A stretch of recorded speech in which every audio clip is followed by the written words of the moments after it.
Hi, I'm JD, and what we're going to be doing now is using the unit circle to find these trig functions. So if you would, pause the video, and see if you can try to do these on your own. Alright, so sometimes you might be given the unit circle, sometimes you're not. So I'm going to assume for right now that you do have the unit circle on hand. Now, let's say that you forget, okay, what's the x and what's the y? Is that the cosine or is that the sine? Which one is it? Well, what you can do to kind of help yourself out is draw a triangle.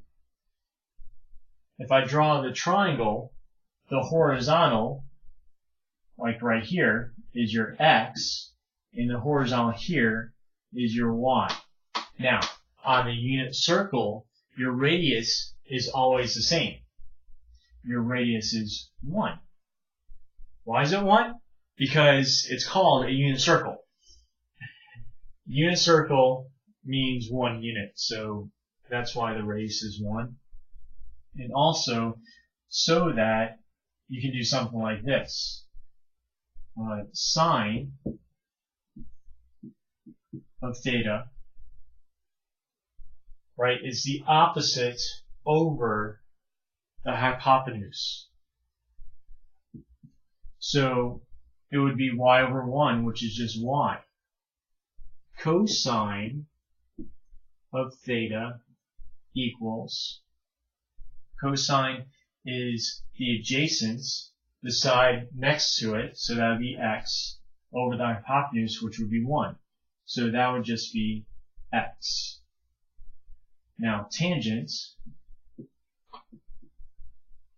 of theta is opposite over adjacent, so it would be y, which is the opposite, over the adjacent, which is x. So it's y over x. So that's useful. So I have cosine pi over 3. I locate pi over 3 on the unit circle. It's right here. And it's cosine, so cosine is the x. So my x is 1/2. Sine pi over 4. So I locate pi over 4. It's 45 degrees. Alright, pi over 4. Now it's sine. And sine would be your y. So this is square root of 2 over 2. Now I have pi over 6. Pi over 6 is right here. It's tangent. So that's, the y over the x. So the y is 1/2 over square root of 3 over 2. Now, what I can do to simplify that is I can multiply in this complex fraction the numerator and the denominator. When I do that, the 2's cancel out. And so I'm left with 1 over square root of 3. Then I might have to rationalize the denominator, so I would multiply the top and the bottom by 3. When I do that, 1 times square root of 3 is square root of 3. Square root of 3 times square root of 3 is 3.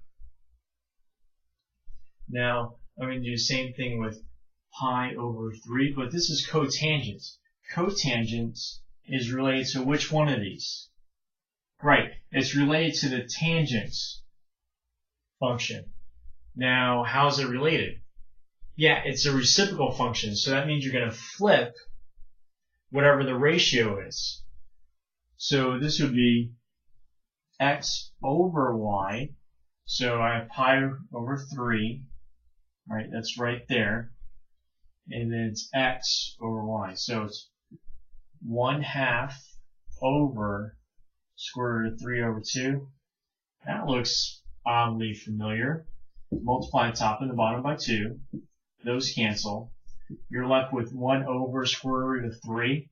If I do that out, that's going to give me square root of 3 over 3. And that's it. That's all you have to do.